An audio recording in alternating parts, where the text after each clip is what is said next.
Praise the Lord.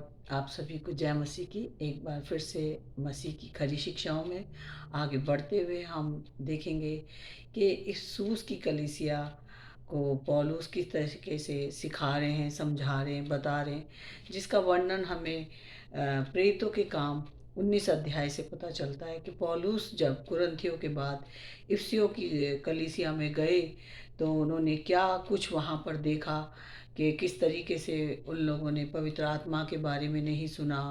उन लोगों ने बपतिस्मा जो है पिता पुत्र पवित्र आत्मा के नाम से लेना है, जबकि वो लोग यूहन्ना के बपतिस्मा के ऊपर बिलीव कर रहे थे।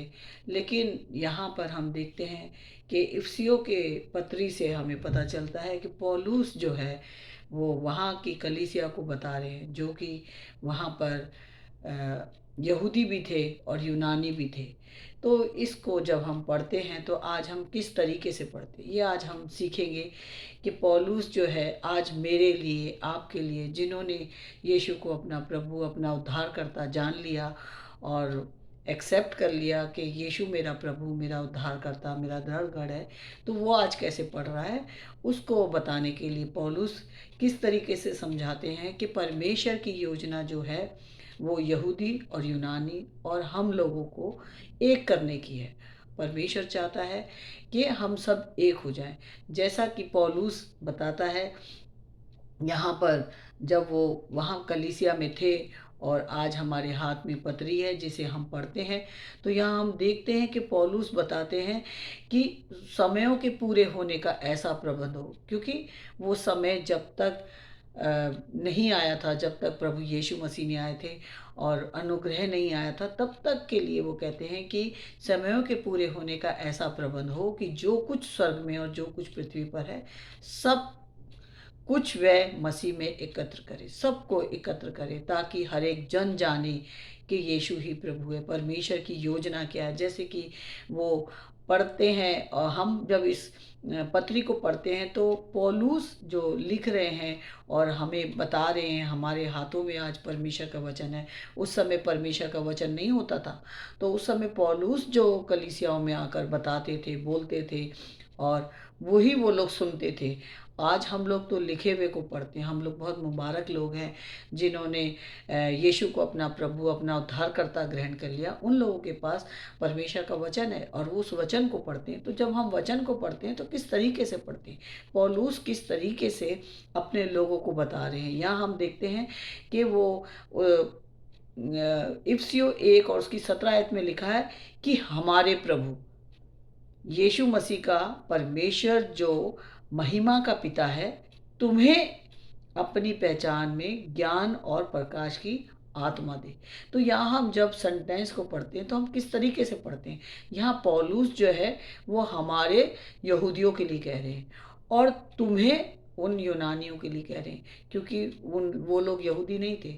उनके पास परमेश्वर का वचन पहुंच रहा था, तो इसलिए पौलुस जो है उन्हें बता रहे हैं कि तुम्हें जो है परमेश्वर की पहचान, ज्ञान और प्रकाश की आत्मा दे, कि परमेश्वर तुम्हारी आत्मिक, यहाँ लिखा, और तुम्हारे मन की ज्योति आंखें जो है ज्योतिर्मय हो, कि तुम जान लो कि उसकी बुलाहट की आशा क्या है और पवित्र लोगों में उसकी मिरास की महिमा का धन कैसा है। पौलुस जो है वहाँ पर बता रहे हैं कलीसिया को, अन्य जाति को बता रहे हैं। यहूदी जो कि परमेश्वर के अनुग्रह को जान रहे थे, यीशु को देखा था, लेकिन जो अन्य जाति है उन्होंने यीशु को नहीं देखा था और वो रोम में गए, वहाँ इफिसियों में गए, वहाँ की कलीसिया को जाकर बता रहे हैं कि परमेश्वर तुम्हें बुलाना चाहता है, बताना चाहता है कि तुम सब जो हो एक हो जाओ। आज मैं और आप क्या हैं, प्रभु यीशु मसीह में हम एक हो गए। जो यहूदियों के ऊपर परमेश्वर का अनुग्रह हुआ, आज वही अनुग्रह मुझे और आपको मिला है। और वो कहता है कि दूसरे अध्याय में लिखा है कि मृत्यु से हम क्या हैं, जीवन की ओर आ गए। हम जो थे, वो कहता है उसने तुम्हें भी जिलाया। दूसरा अध्याय उसकी पहली आयत में लिखा, उसने तुम्हें भी जिलाया जो अपने अपराधों और पापों के कारण मरे हुए थे। हम यहाँ पर यानी कि तुम्हें जो है वो हमारे लिए लिखा है, मेरे और आपके लिए लिखा है कि हम जो थे अपराधों के कारण मरे हुए थे और परमेश्वर से बहुत दूर थे, लेकिन क्या हुआ, परमेश्वर की दया हम पर हुई। यहाँ पे लिखा है चौथी आयत में, दूसरा अध्याय उसकी चौथी आयत में लिखा है, परंतु परमेश्वर ने जो दया का धनी है। आज परमेश्वर एक एक व्यक्ति को, चाहे वो कोई सी जाति का हो, कौन सी देश का हो, आज परमेश्वर चाहता है कि एक एक व्यक्ति, परमेश्वर सबके लिए आज हमारे पास द्वार खुला है प्रभु यीशु मसीह के द्वारा। और लिखा है, परंतु परमेश्वर ने जो दया का धनी है, उसने उस बड़े प्रेम के कारण जिससे उसने हमसे प्रेम किया, जब हम अपराधों के कारण मरे हुए थे तो हमें मसीह के साथ जिलाया। अनुग्रह ही से तुम्हारा उद्धार हुआ। आज हमारा परमेश्वर से जो मेल हुआ है वो सिर्फ प्रभु यीशु मसीह के द्वारा हुआ। तो पौलुस वहाँ बताना चाहता था कि हम लोग जो कि व्यवस्था में थे, हम लोग जो कि परमेश्वर की व्यवस्था को जानते थे कि लिखा है कि एक आएगा, मूसा के बाद एक आएगा और दाऊद के वंश का होगा। तो वो कहता हम लोग जो कि पहले पापों के कारण परमेश्वर से दूर थे, और वो कहता तुम्हें भी, वो कहता आज वो भी जो व्यक्ति बाइबल को पढ़ता है, जो व्यक्ति इन 66 बुक्स को पढ़ता है जो मेरे हाथों में है, आपके हाथों में है, अगर एक विश्वासी है तो उसके पास भी वो 66 बुक्स है जो मेरे और आपके पास है। तो वो कहता है कि तुम्हें उसने आज इनविटेशन दी है, तुम्हें बुलाया है, उसने बोला है कि तुम मसीह में उस जीवन की चाल को चलो जो कि परमेश्वर ने हमें दी है। और फिर पौलुस जो है वहाँ कहता है कि मैं अन्य जातियों के लिए क्या हुआ हूँ, बंदी हूँ। वो कहता है कि मैं इस कारण, तीसरे अध्याय में लिखा, इस कारण मैं पौलुस जो तुम अन्य जातियों के लिए मसीह यीशु का बंदी हूँ। क्योंकि जब पौलुस प्रेरितों के काम 19 अध्याय को जब हम पढ़ते हैं तो इफसूस में पौलुस के ऊपर कितने सताव आए, उसको क्या कहते घसीटा गया, क्योंकि उसने वहाँ पे मूर्ति पूजा के लिए बोला था कि ये जो तुम मूर्ति पूजा कर रहे हो, जो सोने और चांदी की तुमने ये मूर्तियाँ बनाई है, तुमने ये परमेश्वर को तुम नहीं जान रहे। तो वहाँ पर उसके ऊपर सताव आए, उसे पत्थरवाह किया गया, उसे घसीटा गया, उसे मारा गया। लेकिन उसने कहा मैं फिर भी तुम्हारे लिए, वो कहता है मैं तुम्हारे लिए, जो यूनानी लोग थे जो उस समय सनीगोग में आते थे, आराधनालय में आते थे और परमेश्वर का वचन सुनते थे, तो उनको वो बता रहा है कि किस तरीके से मैं जो हूँ तुम्हारे लिए बंदी हूँ।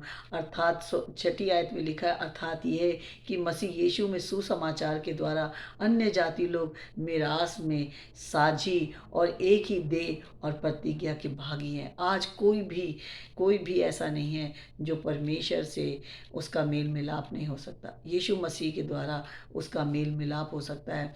आज कोई यूनानी नहीं, कोई यहूदी नहीं, बल्कि हम मसीह यीशु में एक हैं। तो कहता है मसीह का जो प्रेम है वो लेकर मैं तुम लोगों के बीच में आया हूँ। इफसूस में पौलुस जो गए थे वो इसीलिए गए ताकि वो जाने, यहाँ पे लिखा है कि इफसियो 3 और उसकी 16 में लिखा है कि वह अपनी महिमा के धन के अनुसार तुम्हें यह दान दे कि तुम उसके आत्मा से अपने भीतरी मनुष्यत्व में सामर्थ पाकर बलवंत होते जाओ। हम कैसे बलवंत होंगे? जब हमें पवित्र आत्मा की सामर्थ मिलेगी। आज मैं जो आप लोगों के सामने बोल रही हूँ, किस हियाव के साथ बोल रही हूँ, क्योंकि परमेश्वर का पवित्र आत्मा जो मुझे मिला, और वही परमेश्वर का पवित्र आत्मा हर एक विश्वासी के पास है। उसे परमेश्वर से सामर्थ मांगनी, प्रभु मुझे सामर्थ दो ताकि मैं किसी के सामने भी जाकर हियाव के साथ आपका सुसमाचार सुना सकूं। इसलिए वो कहता है कि आज मसीह यीशु में जो हम हैं वो एक देह के समान है। चौथे अध्याय में लिखा है कि हम सब जो है वो पर मसीह यीशु में एक देह के समान है। यीशु मसीह कौन है? हमारा सर है और हम उसकी देह हैं। और वो कहता है कि मसीह की ऐसे ही जीवन में जो है वो तुम इस जीवन में जो है एक मसीह का जीवन पालो, एक नया जीवन पालो। क्योंकि तुम जो थे पहले क्या थे? वो कहता है कि वो कहता है चौथा अध्याय उसकी 22 आयत में लिखा है कि तुम पिछले चाल चलन के पुराने मनुष्यत्व को जो भरमाने वाली अभिलाषाओं के अनुसार भ्रष्ट होता जाता है, उतार डालो। वो जो पहला स्वभाव था हमारा, वो जो बुराई का स्वभाव था, वो कहता है कि तुम उसको उतार डालो। तुम यीशु को अपना जीवन दे दो, यीशु को तुम अपना प्रभु, अपना उद्धारकर्ता ग्रहण कर लो। तब क्या होगा? 24 आयत में लिखा है, इफिसियों 4 उसकी 24 में लिखा है, और नए मनुष्य तब को पहन लो जो परमेश्वर के स्वरूप सत्य की धार्मिकता और पवित्रता में सृजा गया। प्रभु यीशु मसीह जो मेरे और आपके गुनाहों के कारण मारा गया, गाड़ा गया और तीसरे दिन मुर्दों में से जी उठा, वही प्रभु यीशु में हम क्या है? नए मनुष्य तब को पहन लें, एक नई वाचा के साथ जो प्रभु यीशु मसीह में है, पिता परमेश्वर से हमारा मेल हो जाए, उसको पहनने के लिए पौलुस कह रहा है कि तुम अब जो है वो अपने पुराने स्वभाव को छोड़ दो। जो पुराना स्वभाव था, जो पुराना स्वभाव क्या था कि वो कहता है, इस कारण झूठ बोलना छोड़कर हर एक अपने पड़ोसी से सच बोले, उसे बताए कि यीशु मेरा प्रभु है, यीशु मेरा उद्धार करता है, यीशु मेरा दृढ़ गढ़ है। और क्या करे? क्रोध तो करो मत, मतलब पाप मत करो, और सूर्य अस्त होने तक तुम्हारा जो क्रोध है वो चला जाए। सुबह अगर तुमसे किसी तरह से किसी भी वजह से क्रोध हो जाता है, लेकिन शाम तक उस क्रोध को अपने से दूर करो, अब परमेश्वर के पास आओ। और कहता है कि ना हो कि शैतान को अवसर दो। वो कहता है कि शैतान इसी ताक में रहता है कि कब हमारे अंदर से परमेश्वर का वचन दूर हो जाए, कब हम परमेश्वर के साथ संगति छोड़ दें, कब? क्योंकि वो यही चाहता है, उसका काम यही है शैतान का, कि उसे कब मौका मिले हमारा हृदय जो है परमेश्वर के वचन से खाली हो जाए, तो शैतान हम पर हावी ना हो जाए। तो पौलुस वहाँ बता रहे हैं कि परमेश्वर के पवित्र आत्मा को शोकित मत करो। जब तुम ऐसा मौका देते हो तो क्या करते हो? परमेश्वर की जो पवित्र आत्मा है, जो तुम्हें एक दान मिला है परमेश्वर की ओर से, उसे शोकित मत करो। और सब प्रकार की कड़वाहट, 31 आयत में लिखा है, सब प्रकार की कड़वाहट, प्रकोप और क्रोध और कलह और निंदा, सब बैरवार समेत तुमसे दूर हो जाए।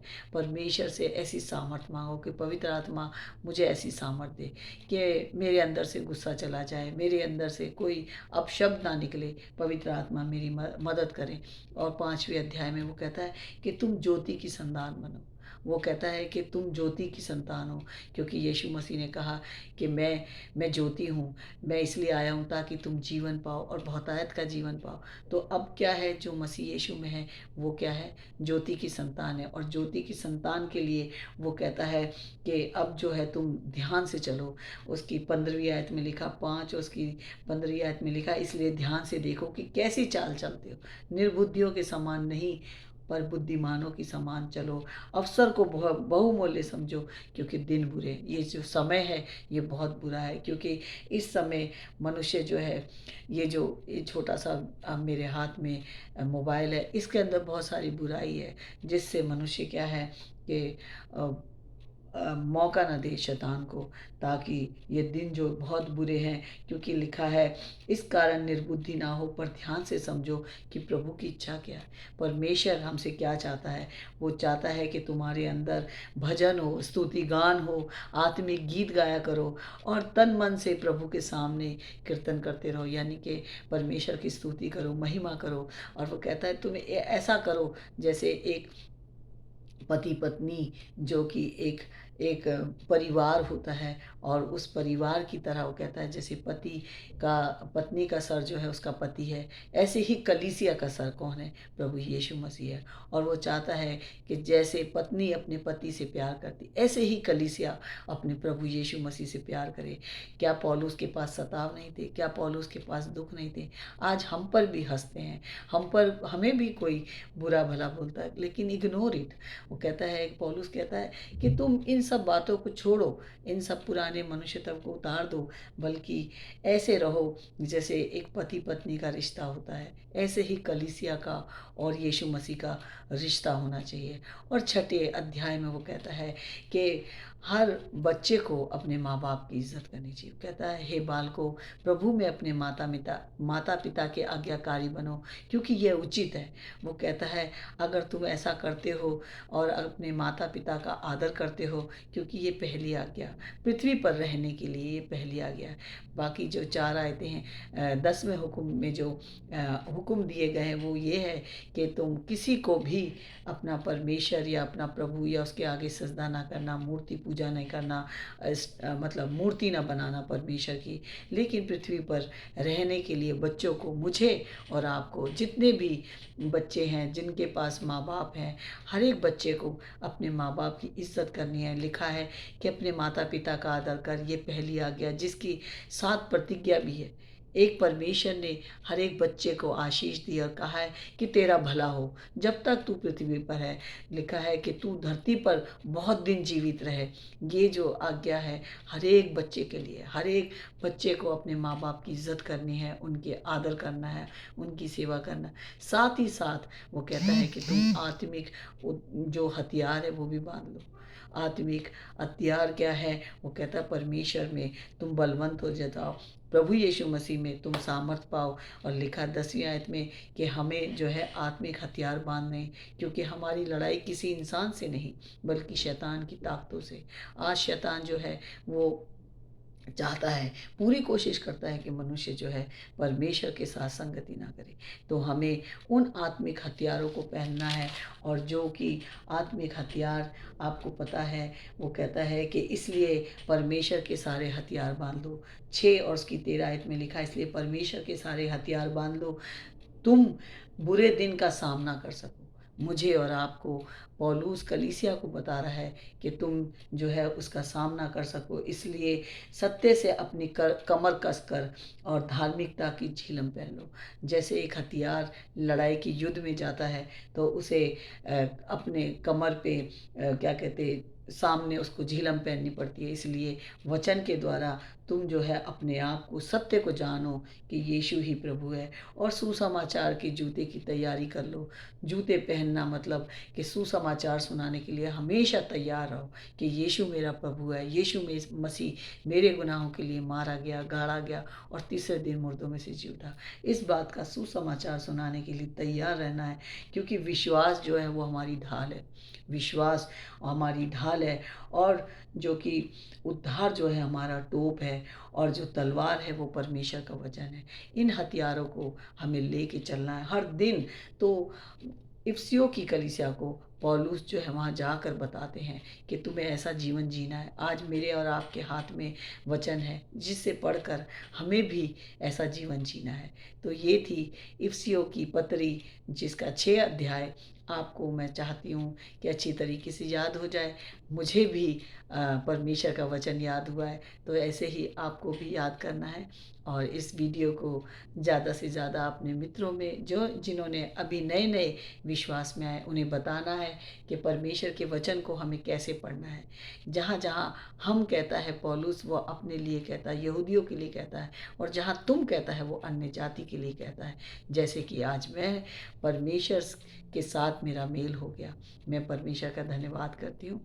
आप सभी को जय मसीह की। God bless you.